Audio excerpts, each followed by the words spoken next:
This is why we all came here. Contend for WNBA championship, you play to win. This is what we fought so hard to get to. Ballers go hard all day. Winners don't cry, they play. Start the game. What a ridiculous finish. Unreal. Free money. I could do it in my LV jets. Glossy. And the highlights fantastic. History for the female rookie. 1,000 points. The first in WNBA history. I feel like we're just forming a dynasty here. That's how you make your mark. Play the call for the real ones ballin'. It's championship time. This is the WNBA Playoffs. We plan on putting on a show.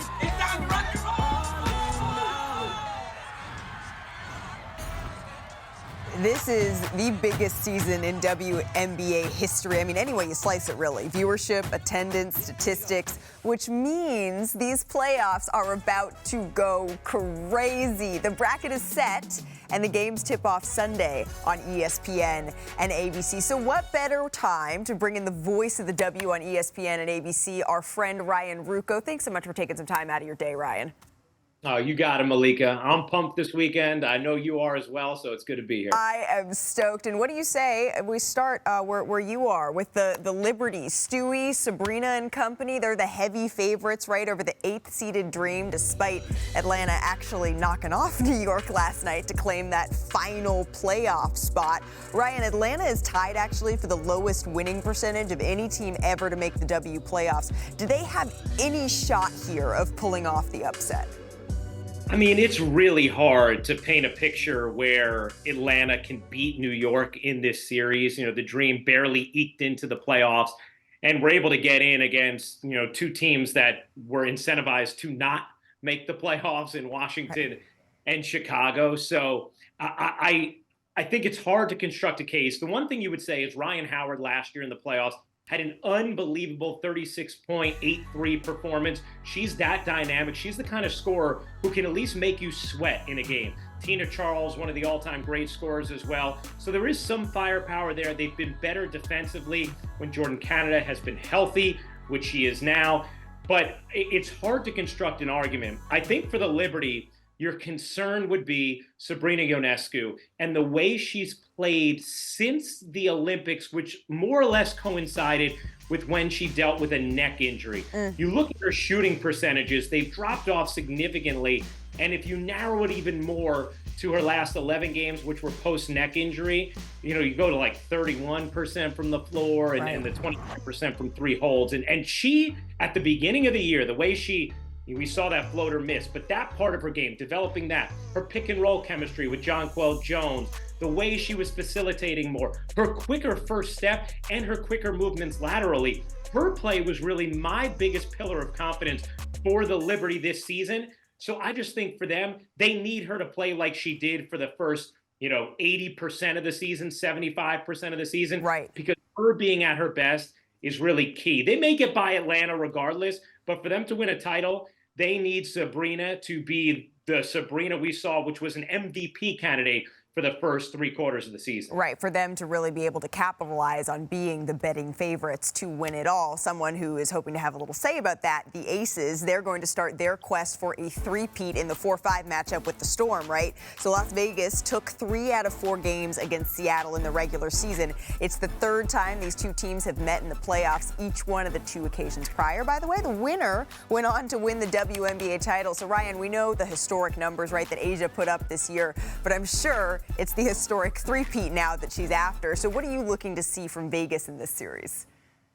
I think you just want to see them look like a confident team, because what I saw at the end of the year was I saw a group that was realizing they were about to play their best basketball. It's something Becky Hammond talked about with Rebecca, Holly, and I a couple weeks ago when we did the Liberty Aces game. She said, you could look at our season and you could say, ooh, we've just never really hit that peak and it's just not coming. Or you can look at it and say, you know what?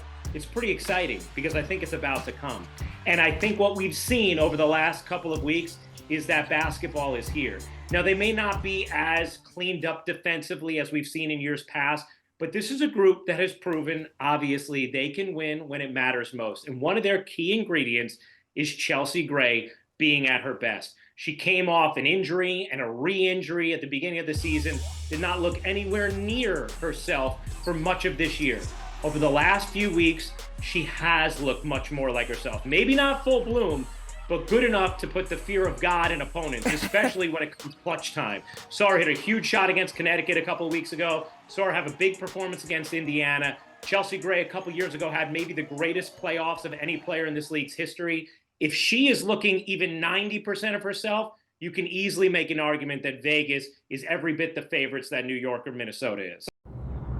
The Sun, they are the favorites, but odds makers give the Fever the best shot of any underdog to pull off an upset in the first round, despite having only 19 games of combined playoff experience on their roster. So you're actually going to be on the call for this one, right, Ryan? That's Sunday on ABC. And in a year that Caitlin Clark, I mean, sky-high expectations, and somehow she still shattered them. What are you expecting to see from the presumptive Rookie of the Year here?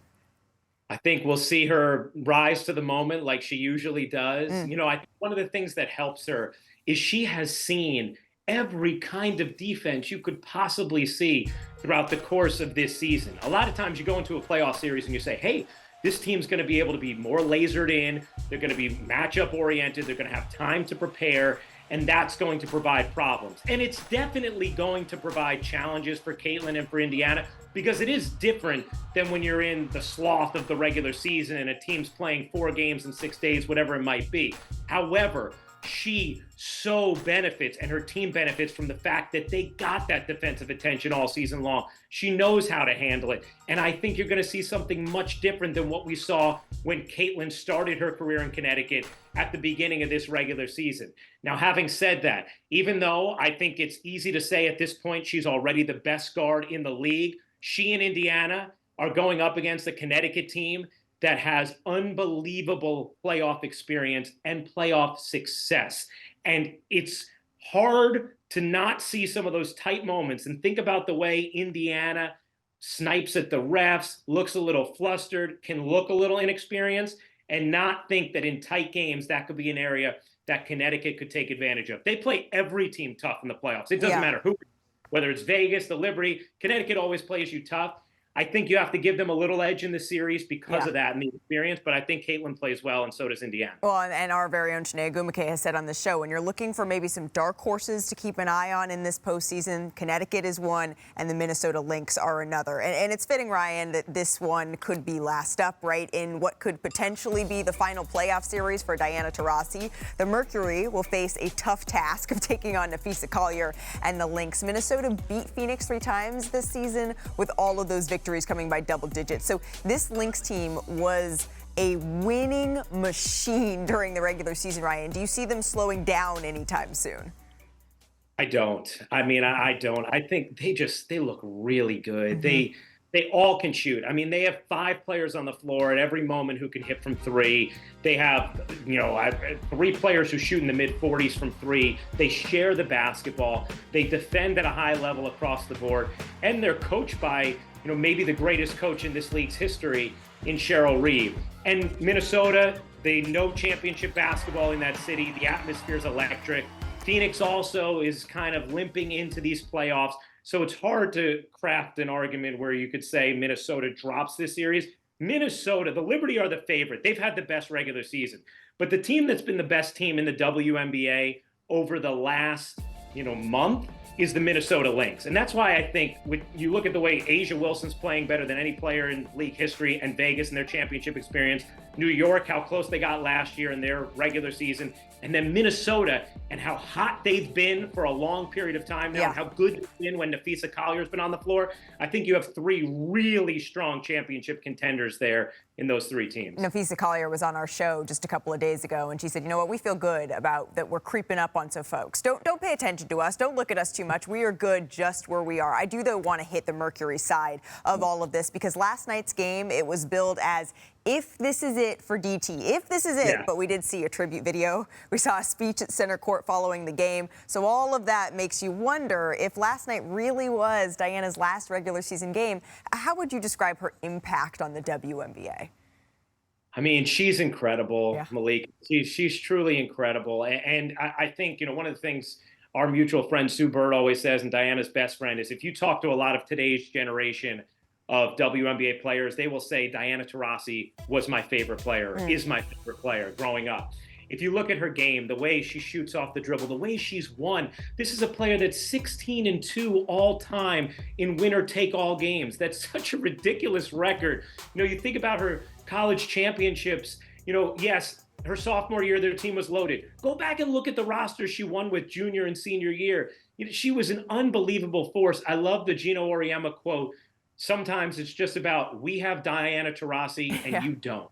And a lot of times that's all that matters. And I also think this, Malika, she plays with a flair and a swag that it always drew people in. But I wonder if she had come along today, if it would have drawn people in even more. My only wish is that both she and Candace had announced their retirements before they were playing their final seasons, so we could have properly celebrated both of them. Because when you talk about the GOAT in this league's history, those are really the two names. It's Candace Parker, it's Diana Taurasi, and they both deserve a lengthy celebration. So I hope whenever Diana plays her final game here in these playoffs, whatever arena it's in, she gets the acknowledgement she deserves, because we would not have the fertile ground we have for Caitlin Clark and everybody else to capitalize on the WNBA today if it wasn't for Diana Taurasi and what she did for this league. That is so incredibly well put. I think nowadays Mamba mentality is evoked oftentimes, maybe a little too much. It's maybe used a little bit willy-nilly.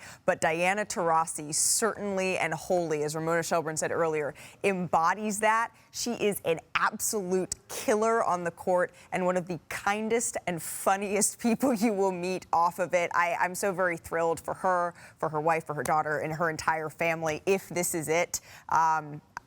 A huge round of applause for DT, because it's been a privilege to watch her play. Ryan, you're about to be incredibly busy. Thank you so much for taking a little bit of time out of your day. The playoffs tip off on Sunday. We have all 4 first-round games. It's the best of 3 in each series. The Dream and Liberty, that's at 1 Eastern. And then you have Caitlin Clark and the Fever and the Sun. That's on ABC. And then Mercury Lynx rounds it all out. 5.